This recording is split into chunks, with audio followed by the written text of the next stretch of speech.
Hello, good morning. Hi, everybody. I'm Fancy Petrie. I'm the Director of Client Experience with Goodwin and Company, and I'm joined today with Connie Heyer with Niemann and Heyer LLP. We'll be going over the 2025 legislative report. So we're going to go ahead and kick things off. Connie? Yes, thank you. Like Nancy said, my name is Connie Heyer. I'm with the firm of Niemann Heyer LLP, and our firm specializes in representation of homeowners associations, and we have a number of mutual clients with Goodwin that Goodwin manages and that we represent. And I volunteer as a board member of Texas Community Association Advocates, and Goodwin's one of Goodwin's principals, Mitch Krause, also does a lot of volunteer work for our board, all unpaid, but we advocate for sensible homeowners association legislation and are happy to be able to jointly give you a legislative report. Big picture, before we jump in, there were over 300 bills filed this session that had the potential to directly or indirectly affect property owners associations. And we see more and more every year, and as we'll get into later in the program, we see the same bills getting filed every year. But there are some action items that came as a result of this session. The veto period ends at the end of June, but we don't expect anything to be vetoed that we'll talk about. So let's jump in. Let's go to the next slide.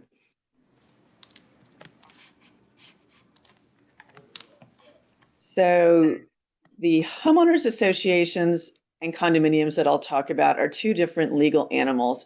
If you don't know which association yours is a homeowners association or a condo, you should find out. But literally the only difference legally is a condominium association is defined by law as any association whose owners own something in undivided interest.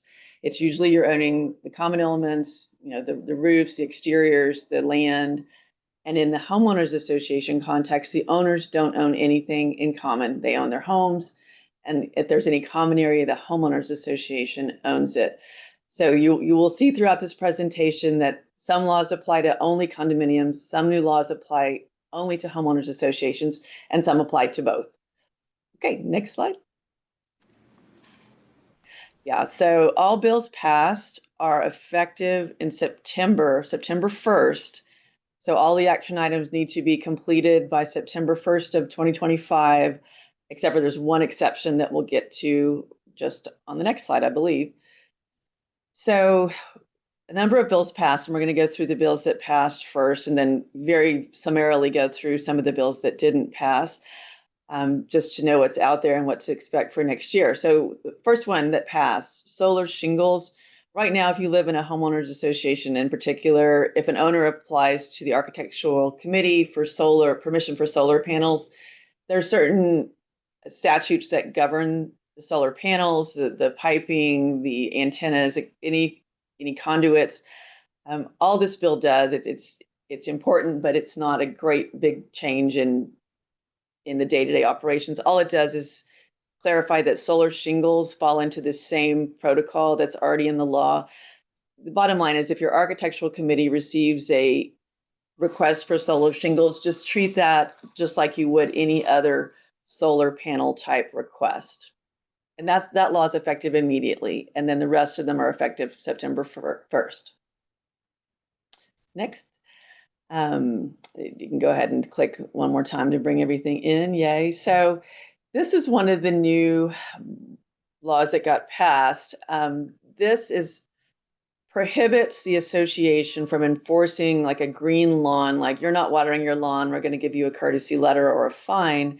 Prohibits you from requiring green lawns during periods of temporary governmental watering restrictions during a period of drought. So if the city of Austin, for example, says, okay, you can't water except for, something is temporary and new, you can't water except for X days during this time frame, the association then can't enforce the green lawn type maintenance provisions in the governing documents. And it's just basically codifies common sense, but sometimes the legislature likes to do that because maybe somebody displayed lack of common sense in the past. But that's not a big action item. Next.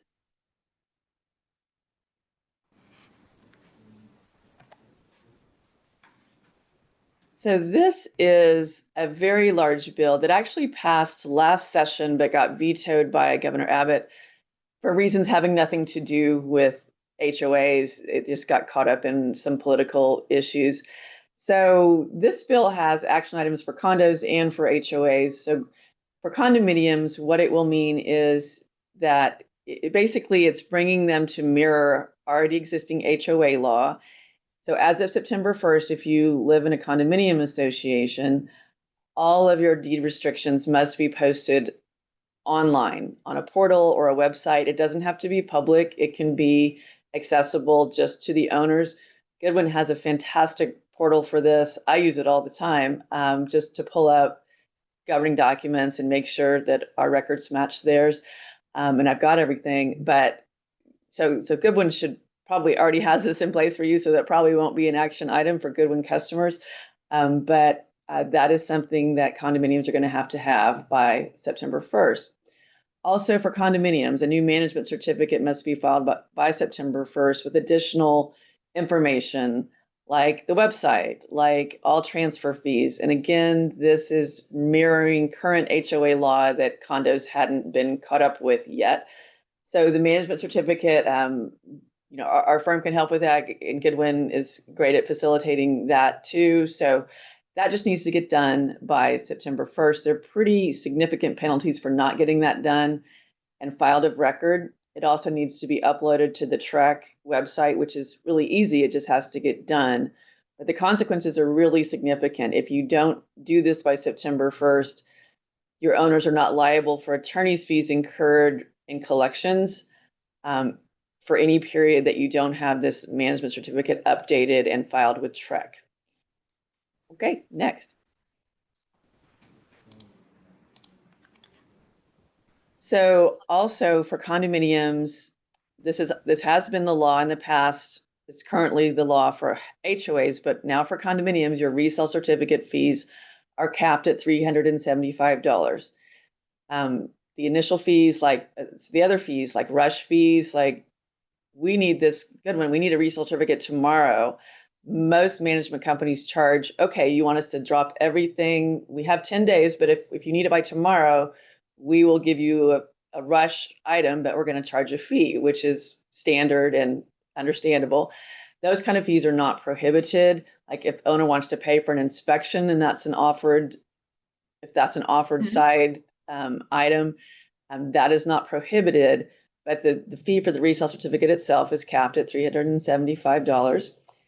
And now for condos and HOAs both, there has been in the past a law that prohibited the association from prohibiting any type of fencing, security fencing in the front yard.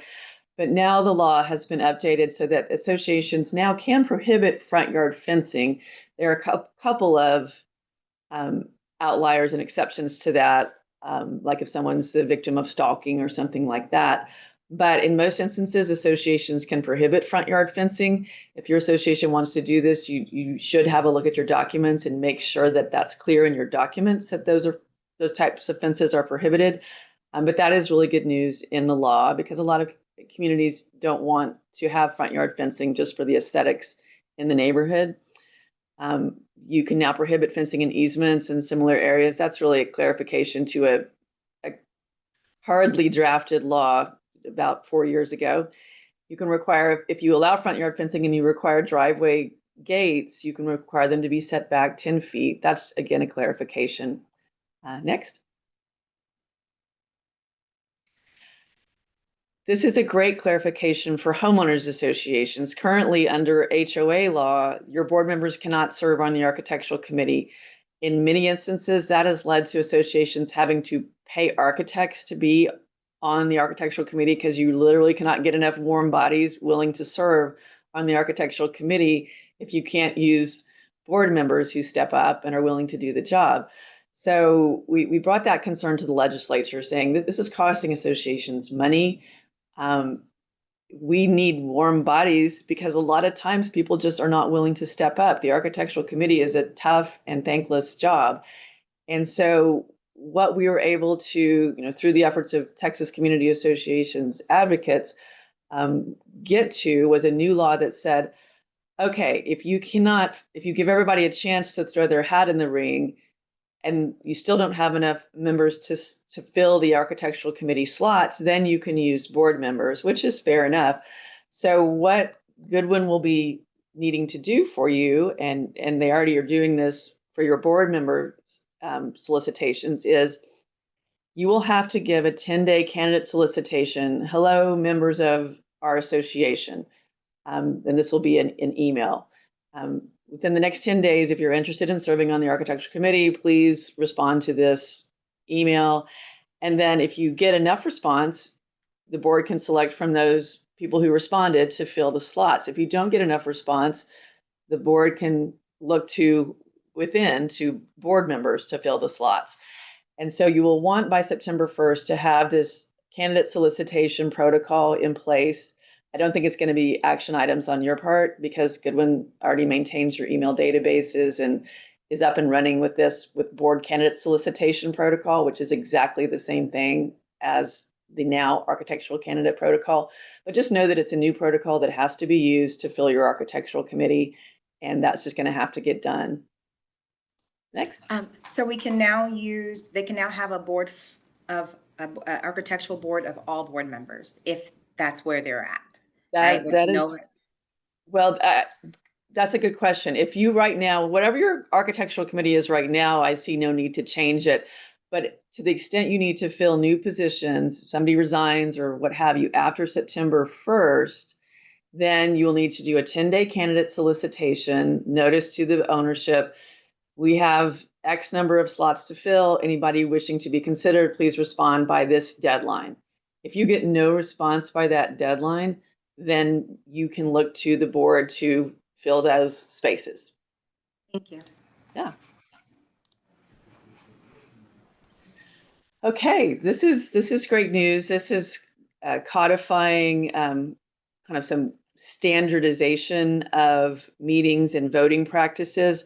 So for condominiums, regardless now of what your documents say, whether they're silent as to board meetings held electronically or voting held electronically, if they're silent, then you can hold your board meetings electronically. You can hold your voting electronically, which is great. That is basically bringing the law up to what should be the norm with technology. Most meetings are handled by Zoom now, so that's great news. So you don't have to amend your documents to have the right to have the meetings electronically or use electronic voting. Similarly with HOAs, this has also been codified into law. Your meetings can be held electronically. Your board meetings could also previously be held electronically, but now your HOA meetings can be held electronically, and it's clear that electronic voting can be used, which is really one of the best ways to get people to vote. Send them a link through an email. Hey, vote here. It makes it really easy, and it really increases your voting percentage. Okay, next. So this does include annual meetings. Yes. So the one question I have is whenever there's an annual meeting and you have in the governing documents where it says votes can be taken from the floor, but it's an annual meeting, how do you facilitate a virtual annual meeting? How do you facilitate votes taken from the floor in a virtual meeting setting? So associations do that a couple of different ways. If it doesn't need a written ballot, like just a motion to adjourn or something like that, you can do a show of hands in the chat, raise your hand.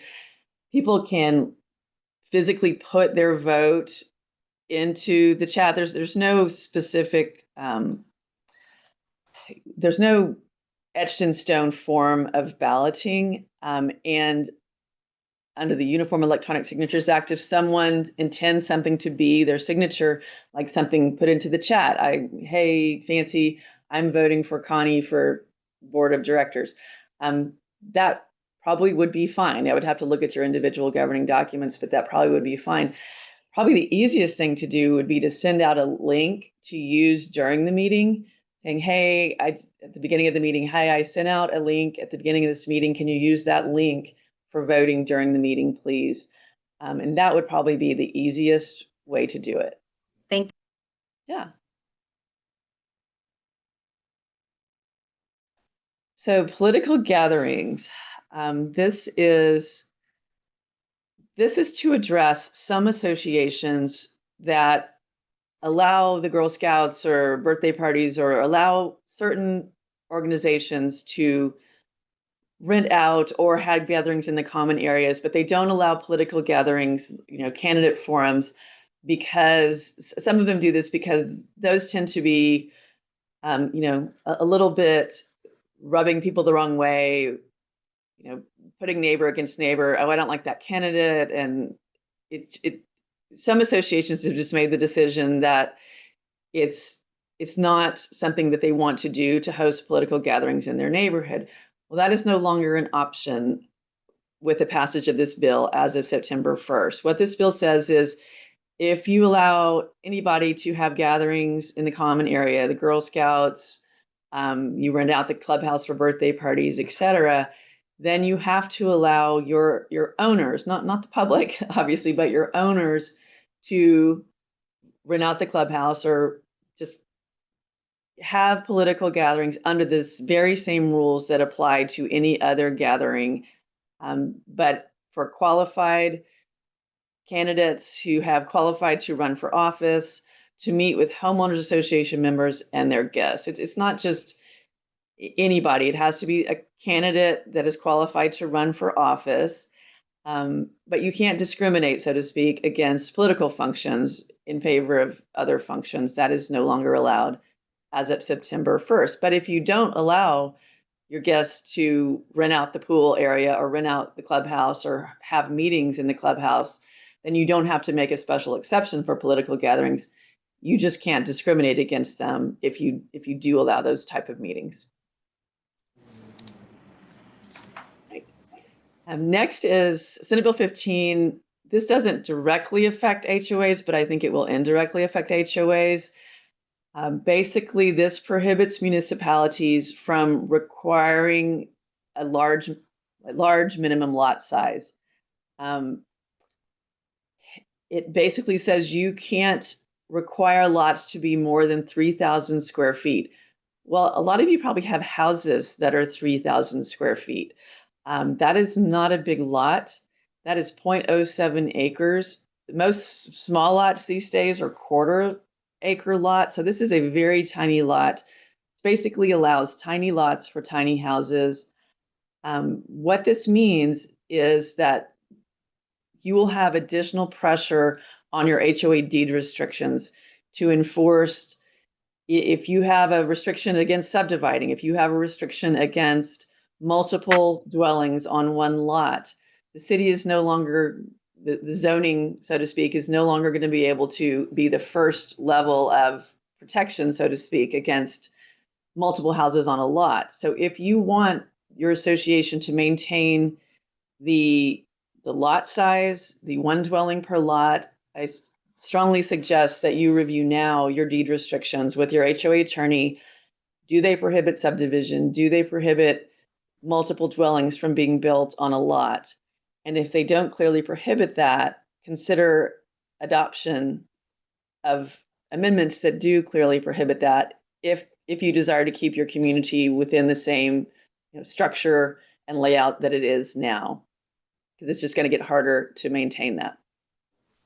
This won't affect a lot of communities, but some of the more rural communities especially. POAs can now apply to Texas Parks and Wildlife to lethally kill deer if they can provide evidence that there's a public safety or a threat to agriculture. And I do have some clients that it has been a real problem, and trapping is very difficult with deer, and sometimes more inhumane in some ways than killing them quickly. So if your HOA is having a major deer problem, just know that this is now a potential avenue for you to pursue. So I'm going to briefly go over some of the legislation that didn't pass, because I think it's important to know what's out there. This bill in particular has been filed 2 sessions in a row, and it sounds really good, and I think it's very well intentioned, but it would be, from where I sit, an absolute nightmare. It would prohibit any HOA from regulating speech includes signage, or regulating political gatherings in any way. So even if you charge others for renting the clubhouse, no charge for renting the clubhouse for political gatherings, no hour restrictions. They could have 12-hour political gatherings, 365 days a year, no location restrictions. The pool, they could take over the pool.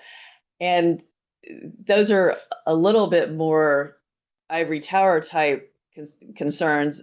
The biggest concern is no restrictions on speech. If HOAs can't restrict speech, then these slides are what we will end up with. Neighbors putting ugly signs on their lawn about other neighbors, neighbors putting murals, making their fencing into murals that may or may not be attractive and may or may not be offensive, and may or may not put neighbors against each other. And they could put the rebel flag on their house. They could put the Confederate flag on their roof or the United States flag on their roof, and you couldn't do anything about it. People say, oh, well, we have First Amendment rights. Well, First Amendment rights apply to government action, and the government can't make you not stand on the Capitol steps and say whatever you want to say. But HOAs have private contractual deed restrictions. They're not government, they're not governmental action. When you sign up to be in an HOA by purchasing a lot, you sign up for their contractual deed restrictions. And typically those deed restrictions limit the type of signage that owners can display and limit architectural features to keep you from having a purple roof or a purple house or something like that. So while this well-intentioned bill would, it sounds good when you just say in general what it is after, as a practical matter, it would be very, very problematic. So we watch this every year, and we definitely have concerns about it every year, but it didn't pass this year, luckily. Hopefully now that the political gathering bill, the other one has passed that we talked about, there'll be less pressure to pass this bill next session. I think we've got a couple more near misses to talk about, and then I'll just do a wrap up. So we've seen this for the last 3 sessions. This bill, multiple bills, giving owners the right to have up to 6 chickens and 6 rabbits in no size restrictions for yards, really limited and kind of across the board ability of HOAs to enforce cleanliness, etc. It sounds really idyllic to have chickens in your backyard, but I've dealt with chickens. I've dealt with lawsuits about chickens.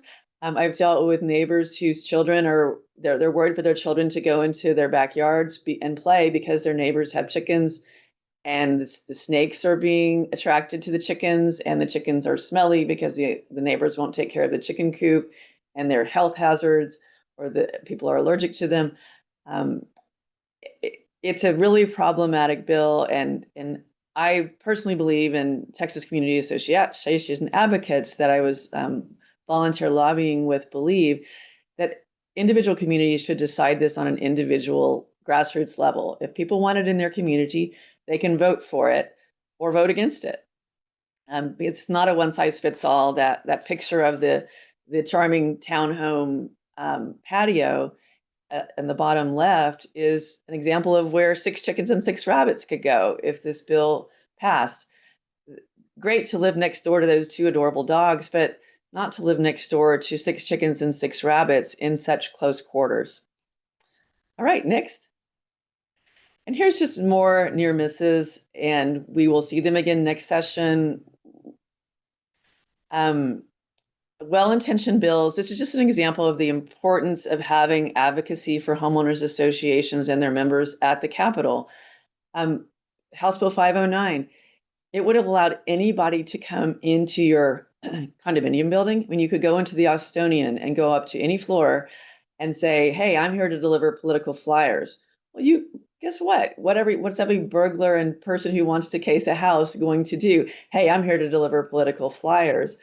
So again, well-intentioned, but really problematic safety concerns with this bill that we raised, and fortunately, it did not proceed through the process. House Bill 648 would have allowed clotheslines. We worked with the author to try to curtail it so that you couldn't see the clothesline, so people couldn't put them in their front yards, because the way a lot of bills are drafted, they have unintended consequences. Okay, Senator X and Representative Y, your bill may not intend this, but this will allow someone to put a 25-foot clothesline in their front yard. Is that your intent? No. Okay, well, can we work with you to refine this? And so this is what we were doing on this bill, but ran out of time. But we might see that again next session. House Bill 918, we talked about that, speech and gatherings. House Bill 1087 would have required an election every time there was a vacancy on the board, instead of, if the bylaws allow the board to appoint vacancies, it would have superseded that. That could leave you with a gap in the board. That could be expensive. That had some concerns, but it didn't pass. House Bill 1133, as someone who's dealt with the noise of backyard swim lessons for clients, this would have been a real potential problem, giving every owner in every HOA in Texas the right to conduct backyard swim lessons during the day. I love kids. I got kids. They are noisy, and swim lessons are noisy. Kids are underwater. You're having to yell, especially with more and more people working from home. This had the potential to be a really problematic, well-intended, but problematic bill, but it didn't get passed. House Bill 2269, no ability of HOAs to require any turf at all. And again, this is something that I, on behalf of TCAA, went to the legislator's office with TCAA's professional paid lobbyists and ask about the intent. Is your intent to allow people to pave their front yards with nothing but pea gravel? No. Okay, well, can we work with you to refine this? But again, this one ran out of time. House Bill 2398 sounds really good in theory. All rules and bylaws must be amended only by majority vote of all owners. That's not realistic. Like, I represent associations of 1,000, 5,000, 9,000 members. Your rules for your dog park, pick up after your pets, those have to be approved by 5,000 owners or 500 owners. That's not realistic. Usually in associations, the only owner vote that's mandatory is to amend the declaration, which is kind of the constitution of your governing documents in the hierarchy of governing documents. So that would have really limited your ability to keep with the times, with rules that follow the times, electric vehicle rules, things like that. And finally, mandatory yearly audits for all HOAs. This bill also got filed last session, and that sounds really good, but audits are crazy expensive. $5,000, $8,000 I've seen bids. And actually the CPA lobby group worked with us to express concerns about this, because they said literally there are not enough CPAs in Texas to service the tens of thousands of homeowners associations who would then need audits. So that bill fortunately didn't pass, but we'll probably see it next session because it keeps getting filed.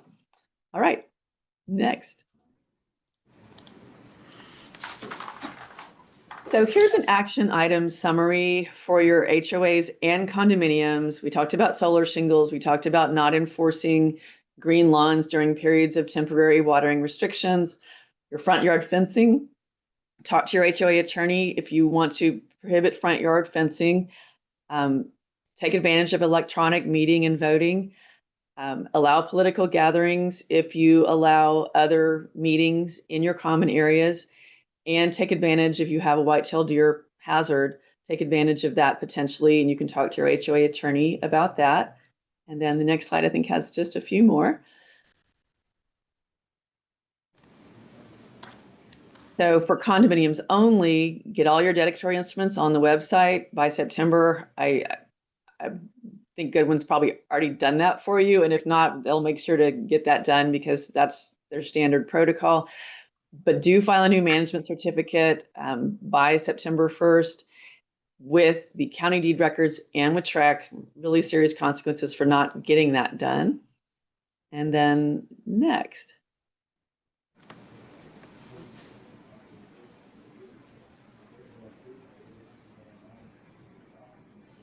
For HOAs only, if you are concerned about the prospect of people subdividing lots, making tiny lots for tiny houses, or building multiple homes on a lot, which the city of Austin now allows, at least in Austin. Revisit your restrictions with your HOA attorney through those eyes and consider any amendments that might be helpful to preserve the status quo. And then finally, for architectural committee appointments after September 1st, institute this new protocol with candidate solicitation. And then if you don't get enough candidates to fill the ACC, then you can look to board members to fill those slots. Then the end until 2027. I will say that Texas Community Association Advocates is the leading advocate for HOAs and their members in the legislature. I enjoy being on it. I enjoy giving back to this profession that does a lot for me. And Goodwin is very active in TCAA. And we do have a paid lobby team in addition to Goodwin professionals and myself and others who are unpaid professionals on the lobby, not on the lobby team, but we're volunteer board members. We do have a paid lobby team. We do rely on contributions to fund that paid lobby team, and would love all the boards to consider $1 a door in their budgets to fund TCA's efforts in this regard. And thank you so much for having me. I really appreciated it. Enjoyed being here. Thank you so much, Connie. We really appreciate you going and breaking this all down for us. Yes. Thanks. Take care, everybody. Bye-bye. Thank you.